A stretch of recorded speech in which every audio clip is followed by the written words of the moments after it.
करनाल के उपचुनाव की। करनाल उपचुनाव का रास्ता साफ हो गया है। 3 जनहित याचिकाओं को हाईकोर्ट ने खारिज कर दिया है और इससे पहले भी खारिज हो चुकी है एक याचिका। तो याचिकाओं में करनाल चुनाव का जो मुद्दा है वो उठाया गया था। महाराष्ट्र की जजमेंट का हवाला इसमें दिया गया था और अब इसमें जो 3 याचिकाएं थी वो भी खारिज हो गई हैं। तो अब करनाल उपचुनाव का रास्ता एकदम साफ हो गया है। यह मुद्दा पहले भी चल रहा था। एक जनहित याचिका पहले थी जो खारिज कर दी गई थी और अब 3 जनहित याचिकाएं और थी जो हाईकोर्ट में खारिज कर दी गई हैं।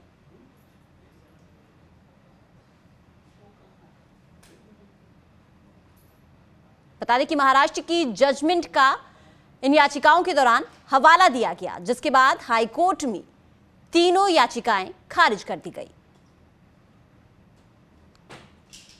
जैसे करनाल बाईपास बाई इलेक्शन के लिए जो नोटिफाई किया गया है उसको चैलेंज करने के लिए आज 3 PIL रेट पिटीशनें फाइल हुई थी, जिसमें उन्होंने कहा क्योंकि पीरियड जो है असेंबली का 1 साल से कम है, इसलिए ये इलेक्शन नहीं होना चाहिए। वो उन्होंने एक महाराष्ट्र की जो नागपुर बेंच की जजमेंट थी जिसके ऊपर रिलाई कर रहे थे, जो कोर्ट ने क्वाश कर दिया था।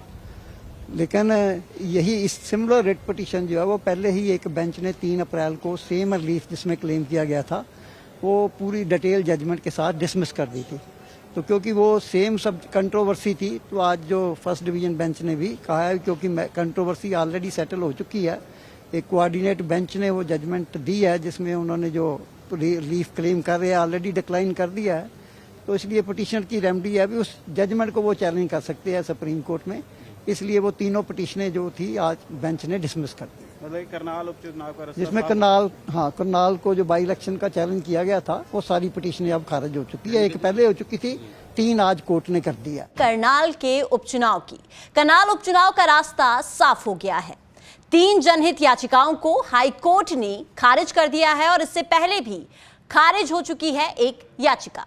तो याचिकाओं में करनाल चुनाव का जो मुद्दा है वो उठाया गया था। महाराष्ट्र की जजमेंट का हवाला इसमें दिया गया था और अब इसमें जो 3 याचिकाएं थी वो भी खारिज हो गई हैं। तो अब करनाल उपचुनाव का रास्ता एकदम साफ हो गया है। यह मुद्दा पहले भी चल रहा था। एक जनहित याचिका पहले थी जो खारिज कर दी गई थी और अब 3 जनहित याचिकाएं और थी जो हाईकोर्ट में खारिज कर दी गई हैं।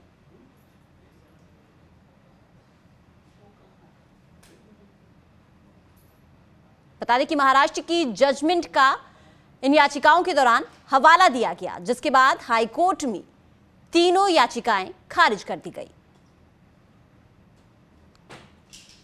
जैसे करनाल बाईपास बाई इलेक्शन के लिए जो नोटिफाई किया गया है उसको चैलेंज करने के लिए आज 3 PIL रेट पिटीशनें फाइल हुई थी, जिसमें उन्होंने कहा क्योंकि पीरियड जो है असेंबली का 1 साल से कम है, इसलिए ये इलेक्शन नहीं होना चाहिए।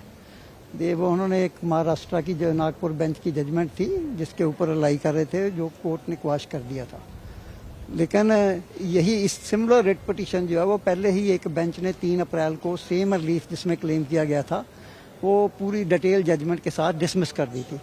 तो क्योंकि वो सेम सब कंट्रोवर्सी थी, तो आज जो फर्स्ट डिवीजन बेंच ने भी कहा है क्योंकि कंट्रोवर्सी ऑलरेडी सेटल हो चुकी है, एक कोऑर्डिनेट बेंच ने वो जजमेंट दी है जिसमें उन्होंने जो रिलीफ क्लेम कर रहे हैं ऑलरेडी डिक्लाइन कर दिया है। तो इसलिए पिटीशनर की रेमेडी है भी उस जजमेंट को वो चैलेंज कर सकते हैं सुप्रीम कोर्ट में। इसलिए वो तीनों पिटीशनें जो थी आज बेंच ने डिसमिस कर दी। मतलब करनाल उपचुनाव का जिसमें करनाल को जो बाई इलेक्शन का चैलेंज किया गया था वो सारी पिटीशनें अब खारिज हो चुकी है। एक पहले हो चुकी थी, 3 आज कोर्ट ने कर दिया।